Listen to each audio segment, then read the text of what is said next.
Hey guys, welcome back to the Play On Footy channel. Today we're going to be looking at the Brisbane and Collingwood game that happened on Thursday. Obviously, big game. But Collingwood again cemented their, assertiveness, and they won. So that was a great result for them. The main ball winners for them was Tom Mitchell, Nick Dacos, and Josh Dacos. Tom Mitchell getting 102 AFL fantasy, Nick Dacos getting 101 AFL fantasy, and Josh Dacos getting 94 AFL fantasy. And for the Brisbane Lions, Lachie Neale with 118 AFL fantasy, McCluggage with 104, and Dane Zorko with 102. With the Brisbane Lions, there was speculation post-game with the Bris Vegas trip. Again, that was from a forum on Big Footy, so I don't know how real that is. But nonetheless, is it going to derail their season anymore? Yet to be seen. But yeah, defensively, Brisbane weren't able to, capitalise on turnover, but then up forward, they weren't able to lock it in their forward half and convert. Joe Danaher was very quiet, as well what was Eric Hipwood. Those two guys have just been MIA this season so far. What's going on with them, we do not know.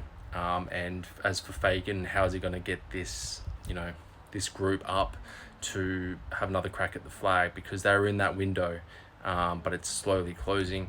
But we'll have to wait and see as to what they do this week. What I liked about the game was Collingwood's used through the middle. Jamie Elliott with 4 goals, which is superb, and Bobby Hill just repeating the grand final. He kicked 3 goals as well. What I didn't like was, again, Brisbane's use up forward, turnovers, and the Gabba is no fortress for the Brisbane Lions, which is sad. So hopefully they can turn it around this coming week in Adelaide. The next game was North versus Carlton Blues. Harry Sheezel was massive in this Good Friday game, as well as Harry Mackay from Carlton. Harry Sheezel got 126 AFL fantasy, Tom Powell 103, and Cam Zurhaar 93. Tom Powell and Zurhaar each got a goal each, and Harry Mackay kicked 5 goals. He got 120 AFL fantasy. George Hewitt with 107 AFL fantasy with 1 goal, and Elijah Hollins, the debutant, he got 107 AFL fantasy with 1 goal as well. What I liked about this game with the Blues forward pressure, as well as they were able to lock it in and convert most of the time and be really accurate as well. North young guns, George Wardlaw showing some dashing brilliance. Obviously didn't really show the AFL fantasy score, but there was a moment where he got it out of the middle, dashed it forward and kicked a goal, which is some really good signs of what's to come from him. And closer than the scoreboard suggested, the pressure from North was pretty good in most parts of the game. They did fall away a little bit as Blues kicked away, but good signs there for the group and going forward as well. What I didn't like was the umpiring. Some really interesting calls and calls that weren't made on the boundary line. Again, it's just a theme of this round, unfortunately, and past rounds with boundary umpires. I just don't know where they're looking most of the time. Nick Larkey got a little bit fiery there and gave away a free kick against Jeremy McGovern, a bit of push and shove, but there's a lot of feel there in the game. And North Melbourne player Coleman Jones had an Achilles injury, and you could see him lying on the ground over there in a lot of pain, but the boys didn't get around him. There was a couple that went over, I think it was Larkey and Zach Fisher, but the other boys, they didn't go over and support him, which was interesting to see, and I'm not really sure as a collective where their heads are at, if they're really fighting for each other. But yeah, it was just interesting to note that. The next game of round 3 was Freo versus Adelaide at Perth's Optus Stadium. Hayden Young with 129 AFL fantasy, 32 disposals. Caleb Sarong, 118 AFL fantasy, 28 disposals.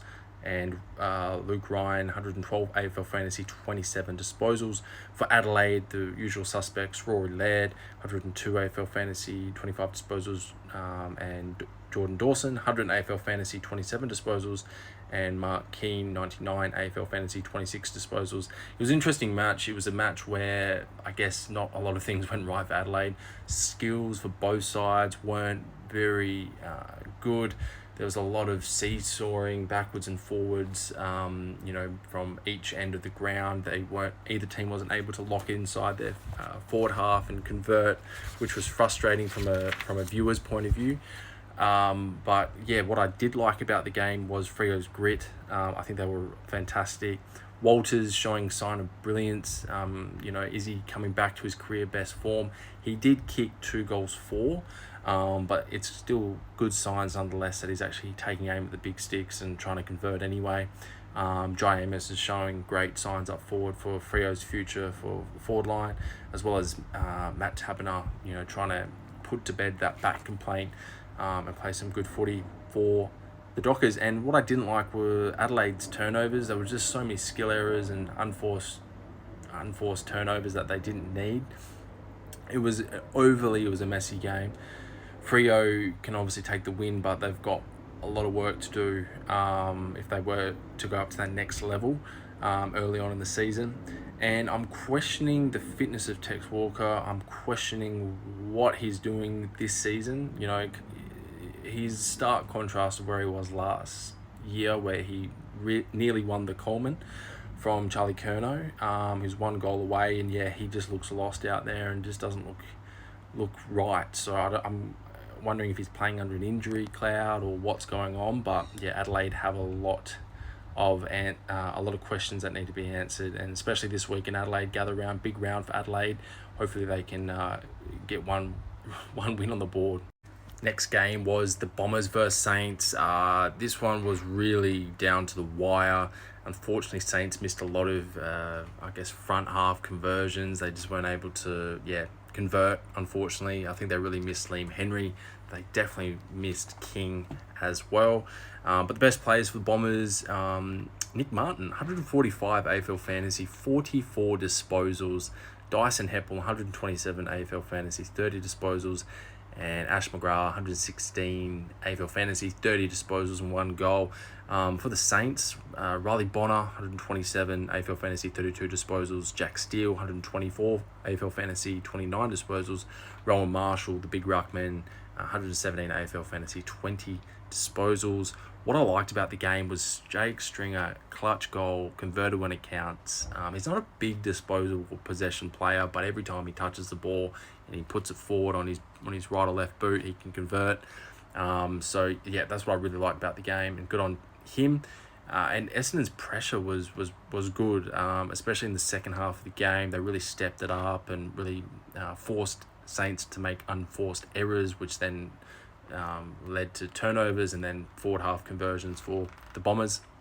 And the contest around the ball, I wouldn't say it's the Essendon edge as such as they were quoted a couple of weeks back against the Swans, but the way they're treating every contest is like it's life or death, which is really good to see from the Bombers. What I disliked was Saints' missed opportunities.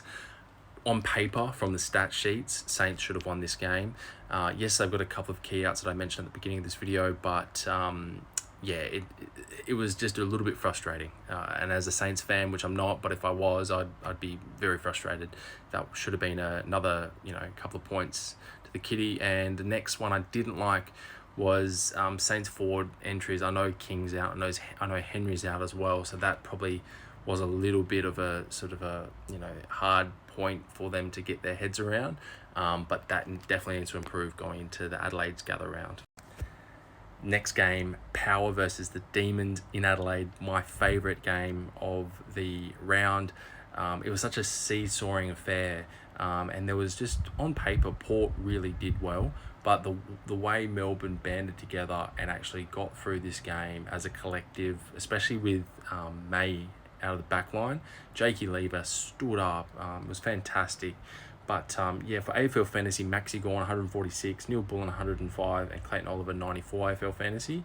For the Power, Drew 104 AFL Fantasy, Ivan Soldo 103 AFL Fantasy, and Connor Rosie 99 AFL Fantasy. What I liked about this game was Melbourne's accuracy. Bailey Fritsch with a goal on the boundary was just phenomenal.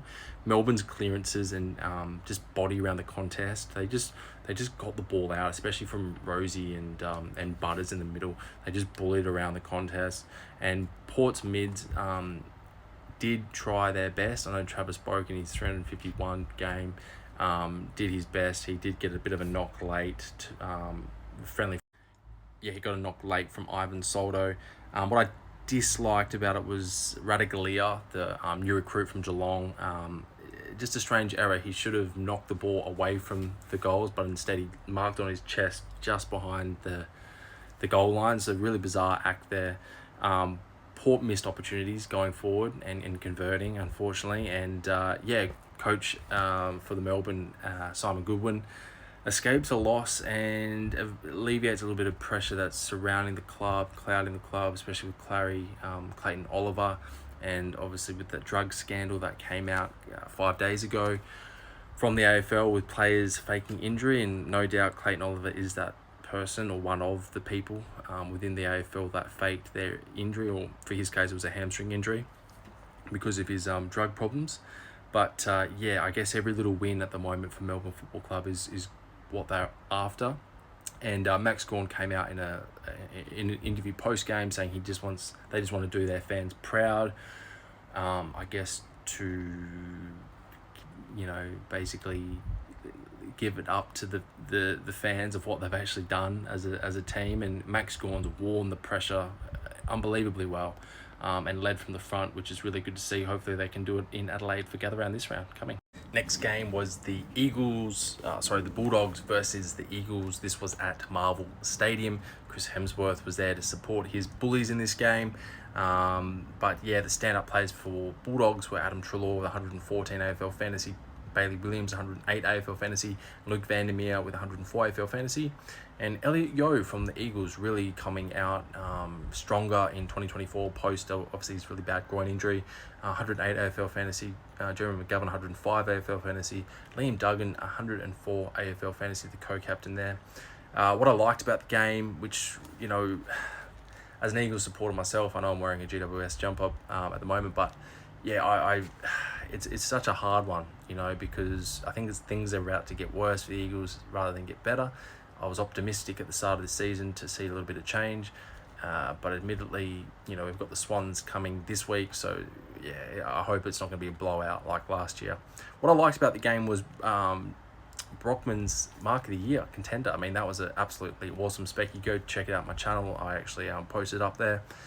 Tim English in the ruck, WA prospect. Hopefully, we could see if he can come to the Eagles next year. But he was a standout clearly. And the Bond, just vintage Bontempelli in the middle there and kicking a couple of goals as well. He's an absolute superstar. What I disliked was the Eagles brand. I just watched it and I didn't know what they stand for. I still don't. I want to see change, but stats wise, we're seeing more inside 50s, but we can't convert. We kick 3 goals, the Eagles. So lot of work to do with Adam Simpson. The youth, I just feel like the youth aren't ready for AFL. And I say that in the nicest way possible. I just feel like they need to go back to the waffle, go back to the Eagles side in the waffle and develop their skill sets, and really hone in on what they're actually trying to achieve. And I just feel like a flogging each week for the team, not just the senior players, but more so the youth, it would be diabolical and demoralising. It was just a Bulldogs training drill. That's the third thing I disliked about the game. It was just a game where the Bulldogs, were treating the Eagles like witches' hats, and the Bulldogs weren't even bringing that much pressure as well. So I feel like they were just trying to get through, manage the game themselves, trying to get their own members of the team injured, and it was just a really bad game. But hopefully the Eagles can do better this coming week with Swans. Next game, Tigers versus the Swans. Big upset loss to the Swans after it came to light that there was a little bit of internal conflict within the Swans camp. But yes, big win for Adam Uze. First win of the season, so good on him. The best players for the Richmond Tigers for this AFL game, round 3, was Tim Taranto, 132 AFL Fantasy, 1 goal, 1. Nick Vlosten was just vintage down back, was sublime down back, 122 AFL Fantasy, and Baker as well, the spiritual leader, 113 AFL Fantasy. There was a bit of a hit in the third quarter from Luke Baker, going for the football, of course, but he has a 1-game ban, so if you've got him in your AFL Fantasy, just trade him or keep him on the interchange, whatever you wish. And for the Swans, the usual suspects: Isaac Heaney, 127 AFL fantasy, 2 goals. James Rowbottom, 109 AFL fantasy, and Jakey Lloyd, 107 AFL fantasy, 32 disposals. What I liked about this game was Tigers' elite pressure. I'm talking 223, which is just absolutely elite pressure, and that just forced Swans to make uncharacteristic mistakes and force a turnover, and Richmond 9 times out of 10 would convert. Nick Vlaston down back, as I said, was just vintage, absolute class from him. M. Lafau, the Kiwi rookie, kicked 2 goals, so that was a great game for him. And Baker, he's just the spiritual leader of the Tigers, so he's going to be sadly missed for this coming round 4 in Adelaide. What I disliked about it was Swans' silly turnovers, as I mentioned. Swans not able to capitalise in their front half, which was a little bit bizarre. Again, just uncharacteristic mistakes, and unfortunately Baker to miss 1 game this coming round 4 in Adelaide. But overall, great win by the Tigers, and Adam Uzay's first win of the season. Last game of the round, AFL 3, Easter Monday, it was the Cats taking on the Hawks. The Cats obviously getting the chockies, and Tom Hawkins in his 350th game kicking 4 goals, 1, which is just absolutely phenomenal. Really happy for him. But yeah, for the best players for Hawks were Josh Warple, 152 AFL fantasy, 36 disposals, 1 goal, 1. C. Nash, 104 AFL fantasy, 24 disposals. And Lloyd Meek, the big ruckman, ex-Freo player, 92 AFL fantasy, 16 disposals. 1 behind he kicked. And the best players for Cats, no surprise here, Tom Stewart, 110 AFL fantasy, 24 disposals. Mitch Duncan, 106 AFL fantasy, 26 disposals and 1 goal. And Oliver Dempsey, 102 AFL fantasy, 22 disposals, the new recruit there. What I liked about it was Cats forward pressure. The new Cats ruckman Conway kicking a goal as well, and Tom Hawkins' 4-goal bag for his 350th was pretty special. What I disliked was Ginnivan's no free kicks for high tackles. I know he's got a reputation of lifting his arm around his neck, but you've got to pay stuff like that. D'Ambrosio was very quiet for the Hawks, and Luke Bruce just lacking confidence in the first quarter. He had a shot at open goal, and he decided to, he just froze. He didn't know what to do with it. He had a man that he could have hand passed to, but instead he tried the banana, and then in the attempt of doing that, he fell over. So I think he's just really lacking confidence. Whether or not Sam Mitchell keeps him in the team for this coming week in Adelaide for round 4 is yet to be seen. But yeah, him and Gunston clearly just not really confident anymore, which is really sad to see, but they are a Hawks legend, so it'll be interesting to see what Sam Mitchell does there. But yeah, Hawks are getting close, but they left it too much too late, and did too little in the end, and the Cats got the win for Tom Hawkins' 350th.